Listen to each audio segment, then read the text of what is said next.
Yo guys, what is going on? Welcome back to another video on the channel, guys. Today we are going to be discussing the FIFA 23 beta.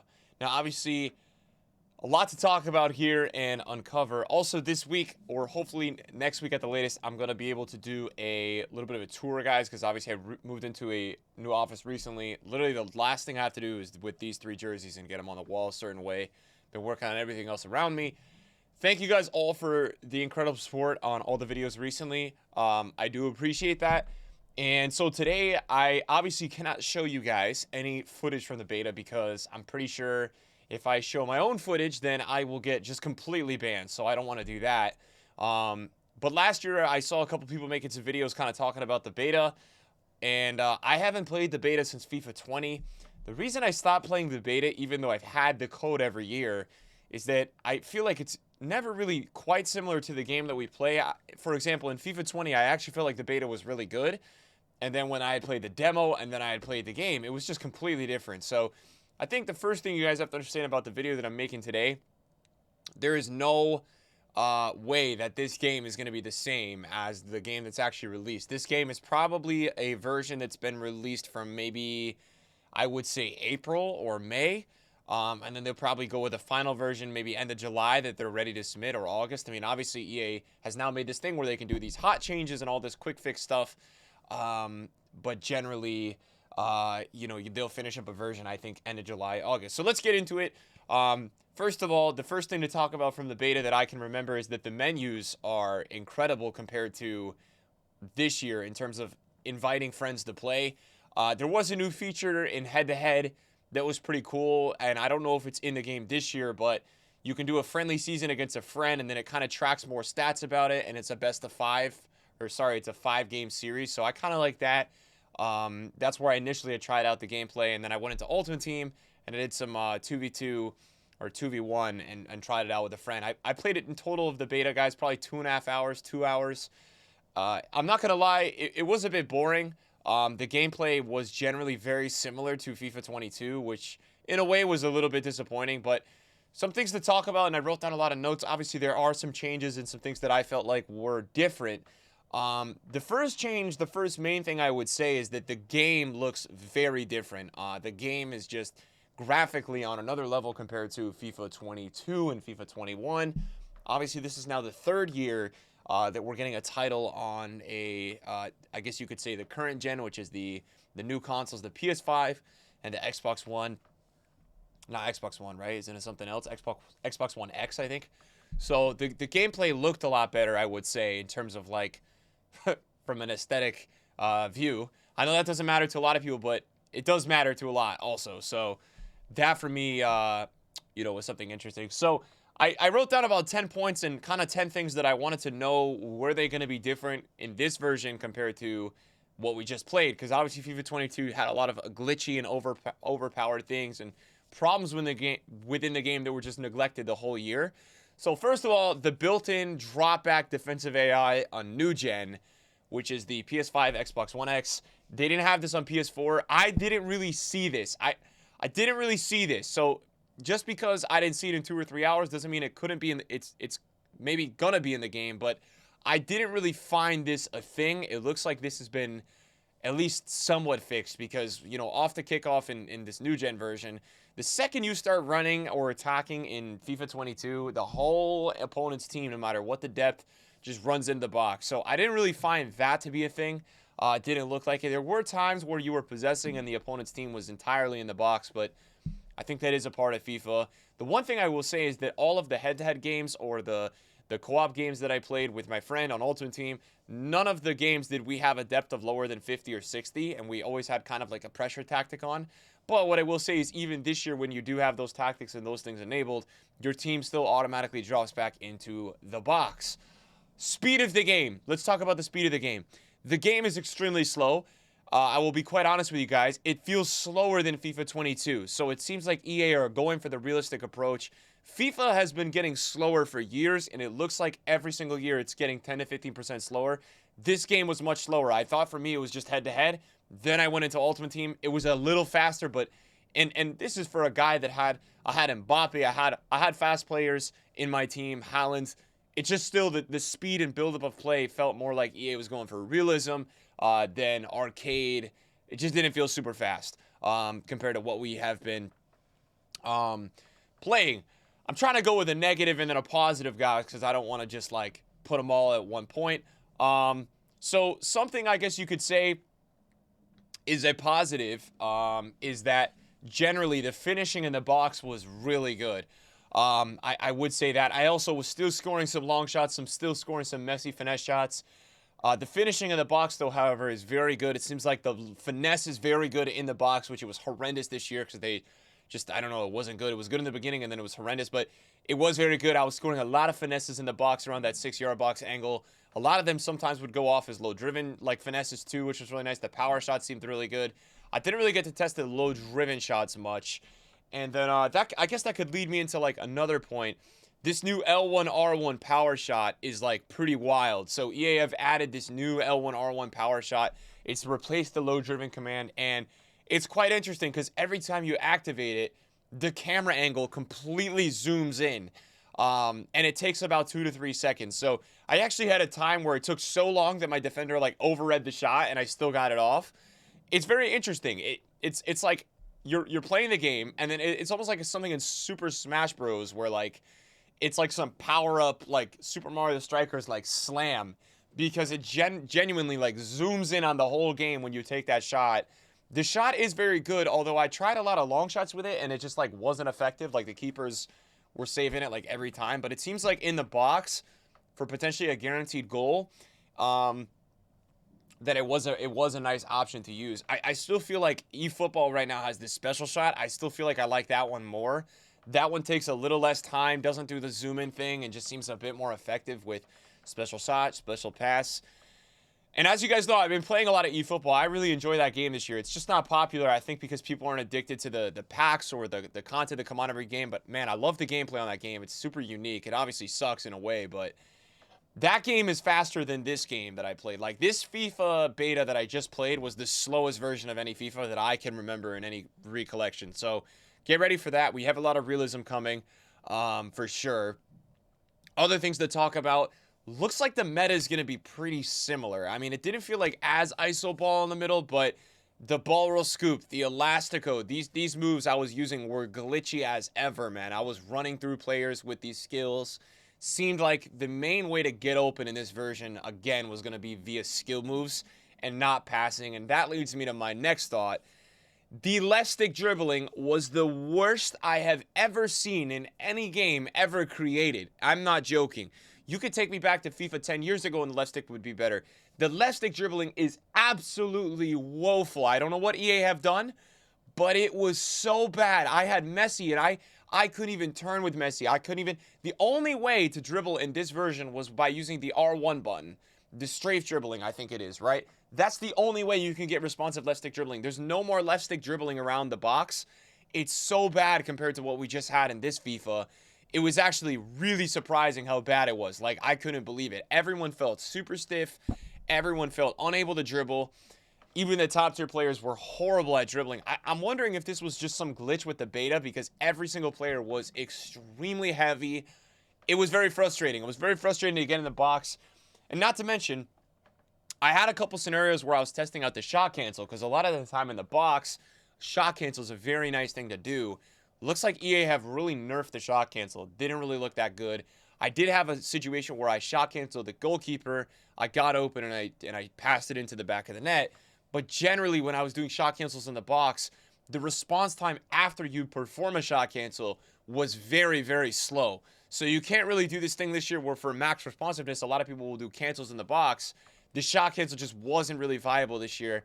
And that would also lead me to the next point, which a very overpowered mechanic in FIFA 22 is the L1 speed boost. It sucks in FIFA 23 beta. You can't even, there's no boost out of it. I had Messi, I had Neymar. At times, like, you cannot boost out of the speed boost. You just do an L1, like, little dribble, and then they kind of go normal speed. So there's no more, like, little dribble and then explode. There's just no more of that. It's not a thing anymore, it seems like. Tackling was interesting. There was times where, like, tackling felt really good. Like, there does look like there's a new tackling system where it does seem at times like maybe attackers are doing animations. Like I always said this, like eFootball does it really right with the tackling. There's times where you can't win the ball, but generally when you tackle in eFootball, the opponent actually does, their attacker does an animation where they like walk away for 2 seconds. And that's pretty much what games should be striving to do, because it's going to allow you as the defender, when you manually tackle, to get the ball back, right? When you have a game where there's no animation for either side, it turns into this jam fest, which we have in FIFA, where like you have a player like Mbappe or I don't know, like Ronaldo just running through these tackles because there's not doing any reactive animation against it. So tackling looked interesting. I still had so many, and this is only from a 2.5 hour session, which is concerning. I had so many times where I was saying 6, 7, 8 tackle tacks. Italian Stallion made a video talking about, I think it's something with some sort of tackle tax that he made a video on. It's the same thing, right? You're still going to have these times in FIFA where like you cannot win the ball and you get scored on. So I had this over 5 times happen to me in 2.5 hours where 4, 5, 6 plus tackles. I just knew I was screwed. There was nothing I could do to win the ball. So sadly, that does look like it's still in the game. Defensive AI still looks pretty good. I mean, the built-in drop back is not there, but considering I was playing against like Gold Laporte and like Gold Varane and just golds, like no one had crazy icon defenders. The marking was really good. There was times where I was going to be on a breakaway, and I was with Messi, right? And like the tracking of the runs that they do is incredible still. So it still looks like defensive AI is extremely good in this next FIFA. From what I saw, the marking was just incredible. There was times where, because I was playing 2v1, me and my teammate would get the ball in the wing, and I would grab Haaland, and I would make a run, and he would do a player lock, and we were all marked at the same time, and we didn't really know where to go with the ball. So that was a little concerning as well, I would say, how good defensive AI was just with base golds. What I will say, though, that was really interesting, we were using Haaland a lot, and Haaland was crazy. So that was a little bit of a first, because Haaland just hasn't really been that crazy in FIFA. I mean, he was good with a team of season card, but we were using his goal with 65 passing and 80 dribbling. But God, the realism feels a lot more real on the through balls. I would say that. Like, the way Haaland exploded in this game. Haaland was the fastest player I feel like I've used in a while. He was burning some center backs in behind because he had that strength as well. I liked his runs a lot. So for me, there was 2 players that over a period of 3 hours that have really impressed me and my teammate the most and playing against was Haaland and Neymar. Neymar is nuts this year. This is like the craziest year I've ever seen Neymar. His dribbling, everything about him. It seems like they're really making an emphasis on like potentially acceleration. And something that was really interesting as well was that the first touch flick with the right stick is usually like, when you do it, usually the ball goes flying. I had actually used it with high acceleration players a bunch, and it was burning the back line, which is, in real life, if you play football, you know that's really a tactical thing, right? Timing your first touch to get around the defender. So we've not really had that in FIFA yet, and that looks like it's going to be a thing. So maybe there's going to be a little bit of a skill gap there. I'm not really sure. But just generally, like, the main takeaway for me was that left stick dribbling was horrible. If I were to say one thing out of 3 hours of gameplay session, I just hated the way the left stick was. Couple other things to talk about. There's this new heel-to-heel skill move with the L1. So you do a heel-to-heel and you hold L1 at the same time. Incredibly overpowered. They do a heel-to-heel and then a ball roll at the end. I was running through everybody. I was jamming through players. So that looks like it's going to be a very meta skill move at the start of the game. Definitely learn how to do that. If you don't know how to do a heel-to-heel right now in FIFA, learn how to do it. And then you're just going to hold L1 when you do it. It's very overpowered. I was using it. It was like, holy crap, this is crazy, this skill move. And then I think something else to talk about as well with this game. I mean, there's like so much to unpack with this beta. Yeah, so one of the things that I had written down that I thought was like just generally really important to talk about was the impact of just, again, we'd kind of spoken about in this video, but similar skills. It just didn't feel like there was anything else that was changing in the meta. So the skilling was very similar. Last thing I'll probably talk about was the driven passes. They are horrible. I was playing driven passes with Gundogan, who's got extremely high passing to my strikers. Same thing with Messi, and they were horrendous. They were so bad. They wouldn't lock on to players. They would go miles away from anyone. So that was a little concerning because the 2 things that I had a real problem with in FIFA 22, the 3 things, right? 4 things, 5 things, no, 4 things, right? So The problems that I had with this game was the built-in drop back. And two problems I had were things they patched, right? So EA this year made finesse shots worse, and they made driven passes worse, which was really annoying because basically EA was catering towards defensive players, making two attacking mechanics worse. What was it stupid that you had a driven pass your way all the way to the striker? Maybe, but it made you play faster. Was it dumb that you had if you had an open finesse shot outside the box that you would score almost every time? Yes, but should it have been allowed because it would have forced people to defend outside their box? Absolutely. So I had these two major problems with FIFA 22, which they really took away. And that was a little concerning for me, guys, that they had kind of gotten rid of the two things in FIFA 22 attacking-wise that were very overpowered, and they just catered towards defenders. So I wrote down notes, guys: menus, tackling, speed of the game, L1, R1 power shot. Obviously, that shot is the new shot. I think it's potentially going to be maybe the skill gap in this game, that zoom-in shot. The one thing I'll say about that zoom-in shot, it's going to be incredibly hard to defend the shot because for both players in the game, it zooms in when you activate the shot. So it takes 2 to 3 seconds, but you're going to actually have to, like, alter the angle you're running in at defensively to defend against this shot, which is, like, just a very interesting thing to have to do. It's going to be something very new. Yeah, main takeaways for me, though: defensive AI is still very good. Finesses and finishing. The one positive I would say about this game is that the finishing in the box does seem very good. But again, keepers in this beta versus keepers in the start of FIFA 22. Keepers in this beta are way better. Keepers in the start of FIFA 22 were really, really, really bad. And I like that because every time you kind of got open or you got an angle, you would be able to score most of the time. I'll do a reaction video looking at my FIFA 22 beginning highlights when we get closer to the release of FIFA 23. But yeah, this was something that I was watching out. I wrote down that really the best two players we had used were Haaland and Neymar. I wrote down that head-to-head is literally playing like so slow. I mean, foot is slow, but so slow. So I guess for me, I was hoping that this year would be a little bit faster, the speed of the play. We used to have faster FIFA back in the day, but I think EA are just adopting this whole entire realism thing. Tackling just doesn't look like it's ever going to be a thing on FIFA with consistency. It just looks like you're going to have to get lucky. And I'm afraid my takeaway from the FIFA 23 beta is I'm just a little bit nervous that at the high level again, it's going to be one of those things where you're going to have to get lucky. The tackling just doesn't seem consistent enough to be able to generally, I don't know. I think for me that the last thing I would say, just generally, I think that the meta at the start is most likely going to be a lot of through balls in behind.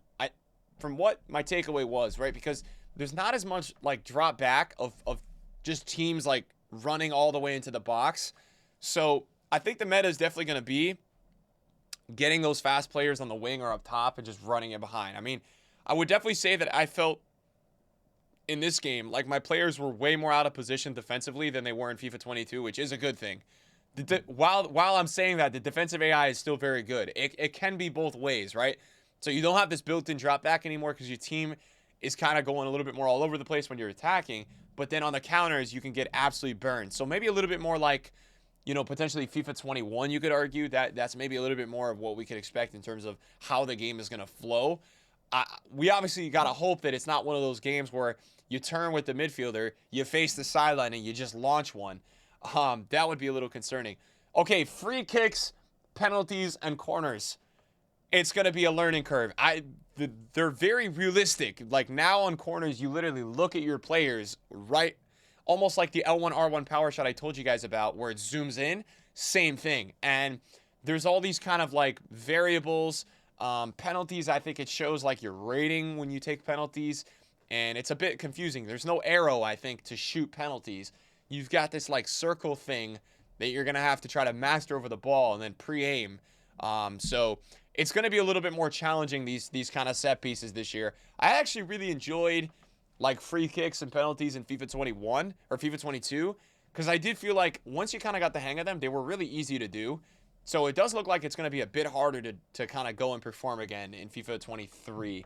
And I would just say generally, most of my games that I was playing on like 2v1 Ultimate Team were majority like 2-1, 3-2, 4-3, 7-4. So nothing super low scoring, which potentially could be a good sign.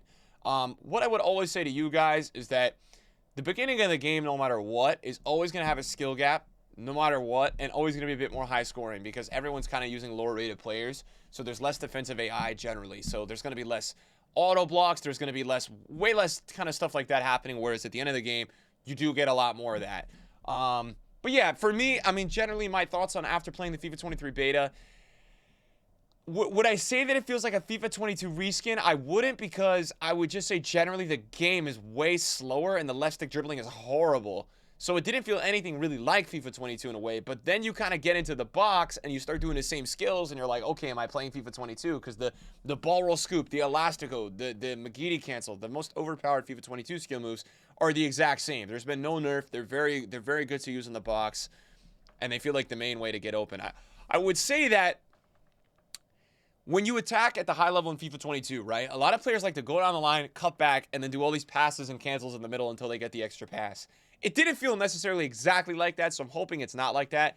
And I think the reason it didn't feel all the way like that is because we're kind of forced to play that way this year because the whole entire team goes into the box, whereas I feel like when I was playing this beta, that didn't happen. So generally some positives, guys, a lot of negatives too. We'll see what happens. This is a version, obviously, as I said, is a couple months outdated, but just off my feelings of the beta, it was not the best game I've ever played. So my thoughts for this game are generally the last couple of years. I have no expectations, right? I stream the game because I love to create content and I love to chill out with viewers. And it gives me something to do in the background. But pretty much since FIFA 20, like 19 was a nightmare. A lot of people don't like 20, but I thought 20 was actually a good game outside of how slow it was. I just haven't had any expectations in FIFA 21 and FIFA 22 and now FIFA 23. So I really don't have expectations. What I would say, anyone watching this video, anyone and everywhere, right? I'm hoping EA continue to kind of improve this game and start to take it in the upwards direction, because we've just been trending down. If you look at EA's esport numbers, that's a big tell right now, right? So they had only like 15,000 viewers at their world finals this year. I mean, you look at COD League, 250K. You even look at FIFA way in the past. FIFA used to get like 100,000 plus. Yes, they had Twitch drops and everything, but in the large games, I would say that even as bad as FIFA 19 and 20 and 18, 18, 17 were much better games those games were pulling in numbers. So the esport generally for FIFA is just completely dead right now, and that is because of their gameplay being so defensive AI oriented. So hopefully EA can kind of change that in the future. But I guess the final message here is that the real monster, I think, for any game trying to beat FIFA in the future, I don't think FIFA is ever going to be able to sort out an amazing game like they had or, we're working on in the past, right? Because I think 17, 18, 20, I think some of the games in the middle of the 15, 14 were really good, and I just don't know if EA is ever going to be able to get back to that standard. I think EA right now are just so on this kind of standard of as we saw, the main addition to this year's game was just like a stadium, right? So stadium changes and obviously chemistry. So I just think other games, it really is gameplay wise, it is there for the taking, like gameplay wise. The issue that I think is gonna kind of happen here is that you got to try to beat EA with the packs, right? Because that's the main reason people play this game, right? The gamble factor, and that's going to be interesting going forward. Speaking of, I guess last thing that I have to say is that I actually love the new pack animation. I do think it's really nice. I like it coming down from the top. I don't know. I like how it's different. So that part, I guess I like. So yeah, that's my thoughts on the beta, guys. We'll see. We'll see what happens, guys. We'll see. I think always in the middle of the year, the middle of the beta, EA makes a couple beta changes. So they make some updates and they do stability stuff. So as those things do come out, I will try the beta. I'm not going to play it anymore because I just didn't really love it. But I wanted to play it to kind of see how it was for you guys, give you guys my thoughts about it. So yeah, thanks for watching the video today, guys. I do appreciate it. I'll see you guys later. Peace. Love you guys.